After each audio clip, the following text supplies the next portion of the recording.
creek is definitely out. That water usually is not there.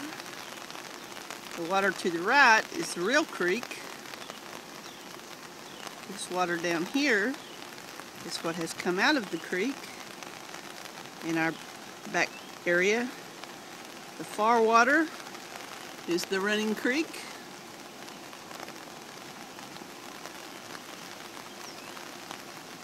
So it's out a little bit.